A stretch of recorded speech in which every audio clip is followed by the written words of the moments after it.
Hello and welcome back to Suspended Fanimation. I'm your host, Dennis Bithoulkas, and it's time for Miss Marvel Season 1, Episode 1, Generation Y. Welcome, everybody. Let me take care of some business first, and we'll get down to it. If you like what you see here, like, share, and subscribe. If you're still on the fence about subscribing, take a look at the video that pops up at the very end here. YouTube takes the algorithms of all the stuff you've been watching and tries to match it as best as possible to one of the videos, my vast video library, and pops it up here just for you. And if you like what you see there, hit that subscribe button down below there. If you can, hit that like button, the share button too. And if you feel lucky and want to gamble away on whether or not YouTube's going to notify you when I come on live again or not, you can hit that bell down below. And again, it's a gamble if YouTube's going to notify you.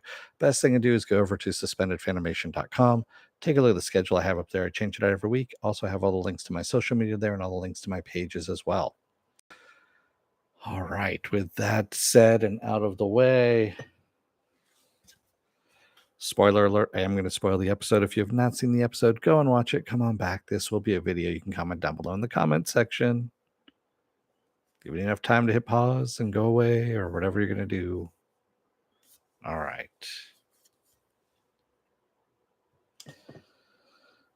Okay. So, I wanted to like this. I really did. So let me preface this by saying I neither dislike it nor like it. It's kind of a meh middle ground for me right now, this first episode. Um, I understand I'm not the target audience. I'm certainly not. This is made for, I want to say, tweens to teenagers is what I'm thinking is where this is made for. It does not feel like a Marvel series, quite honestly.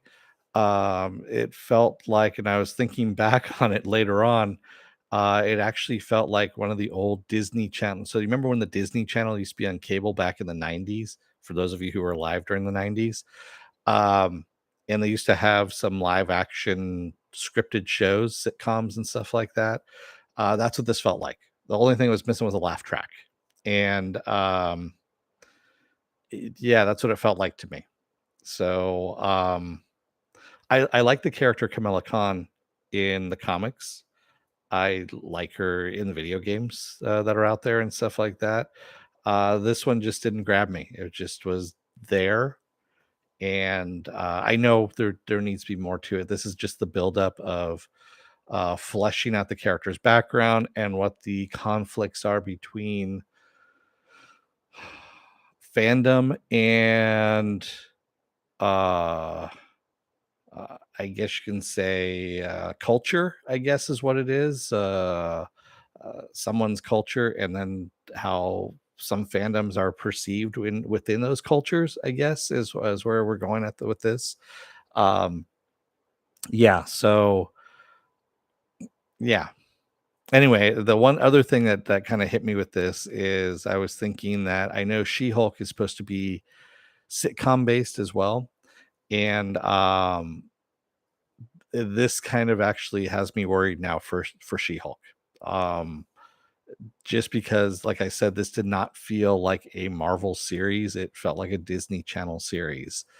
Um, yeah, that's where we're at with this one. Also didn't like the change to her powers either. Her powers, her being an Inhuman, uh, originally in the comics, made a lot more sense. And I know they don't have they do have the Inhumans. Depending on who you ask, the Inhumans might not be part of the MCU canon, even though there was an Inhuman series that Jeff Loeb produced, Ike Perlmutter, all that kind of stuff. There is an Inhuman series that's out there. I believe it's even on Disney Channel. It's a fucking horrible series. It's probably the worst Marvel series you'll ever see in your life.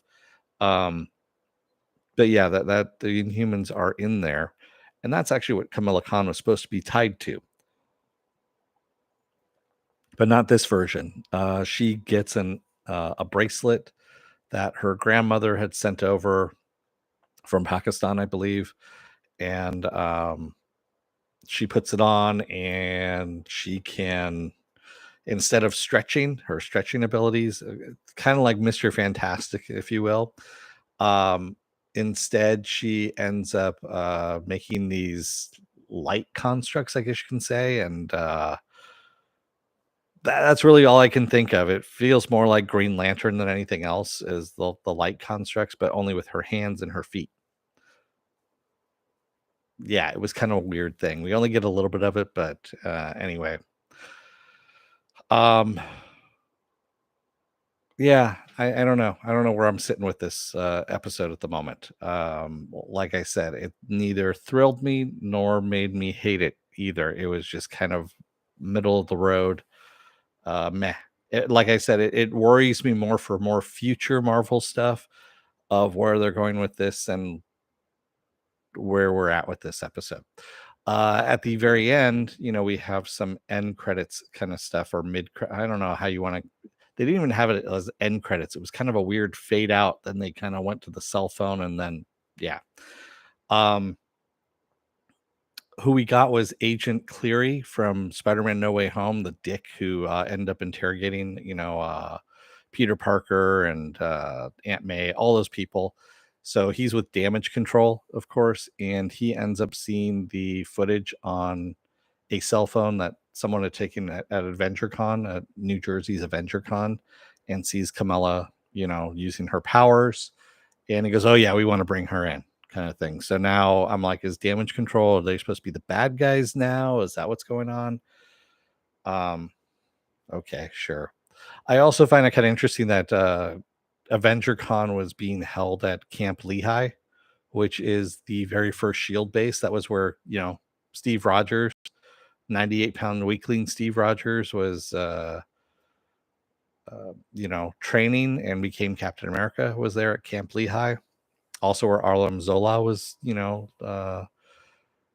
found by, Scarlet, not Scarlet, Black Widow and Captain America.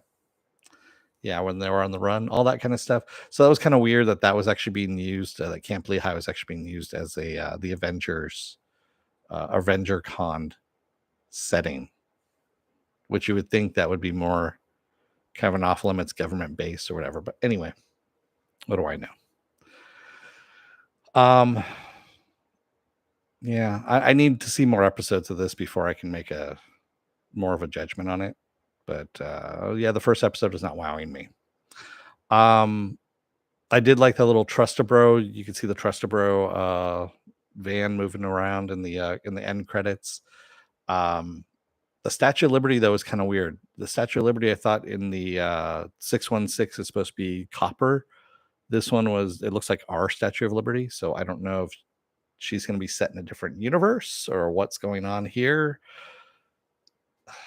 Again, the consistency of this just is kind of throwing me off as well. I think the whole thing kind of threw me off. Is really this whole episode. It really did. I'm not really into the whole teen angsty kind of thing either, because obviously I'm not a teen, so way past that. Yeah, I did like Bruno. Bruno was an interesting character. I did like them, kind of going around the neighborhood. But again, that was more of a sitcomish kind of thing where, you have all the people gossiping about the girl who decided to break off her engagement and then go backpacking through Europe or something like that to find herself, or basically just kind of go around Europe and just experience it before she got married. And all the aunties talking about, gossiping about her, how she'll never find a man now, and all that kind of stuff. And that was kind of funny. But again, like I said, it was more sitcomish than anything else. So yeah, I don't know where this is going. I'm hoping it's going someplace good. And I hope it does it soon because it only has 6 episodes. Again, you don't have a lot of episodes to work with when you're doing these things, these shows, and time is kind of precious when you're doing these shows. I understand they need to do the setup on this, and that's what the first episode was setting up the culture, the neighborhood where she's coming from, all of that, before you can actually just kind of thrust her into giving powers and going out on, adventures and whatnot. But still, it it didn't feel like a Marvel production. It really didn't. So anyway, that's where I'm going to leave it at. So again, what do I have going on for the rest of this week? Tomorrow I'm going to be off. Friday will be The Boys episode 4. Saturday I'll be off. Sunday will be a Sunday edition of Saturday Morning Blast Off, where I take the genre news of the week and air genre stuff you guys want to talk about. We talk about it. Monday I'll be off. Tuesday will probably be another episode of Is It Worth My Time? I don't know what I'm doing as of yet, but we'll figure something out. And then we roll back around to Wednesday with a double header of Obi-Wan and Miss Marvel. And hopefully we get a better episode of Miss Marvel out of the second one than we did out of the first one here. So with that said, I'm going to let you guys go for the rest of the night. This is going to be a short one. I kind of figured it was going to be, but hey, there we go. Thank you to everybody who joined me today in the chat. I know there's 5 of you out there. You're all really quiet. And thank you if you made this far in the video. If you're still on the fence about subscribing, take a look at the video that pops up at the very end here. YouTube takes the algorithms of all the stuff you've been watching and tries to match it as best as possible to one of the videos in my vast video library and pops it up here just for you. And if you like what you see there, hit that subscribe button down below there. If you can, hit that like button, the share button as well. And if you want to know when I'm going to be on live again next, go over to suspendedfanimation.com, all one word, except for the .com there. And take a look at the schedule. I put it up every week, change it out, and also have all the links to my social media there and all the links to my pages as well. All right. Thank you, everybody. I will see you again on Friday. Until then, don't let the door hit your ass on the way out. Otherwise, you may get gossiped about by the aunties because you decided to go to Europe to backpack and you ended up talking to some dude and they found out about it. And anyway, it's a big gossipy thing. Thanks, everybody. I will see you guys again on Friday. Have a good rest of your night and stay safe, be well, take care. Get those vaccine shots, get those boosters as well, because they don't work without the boosters. And wear those masks out there because everything's starting to rise again. Thanks, everybody. I will see you again on Friday. Have a good rest of your night. Take care.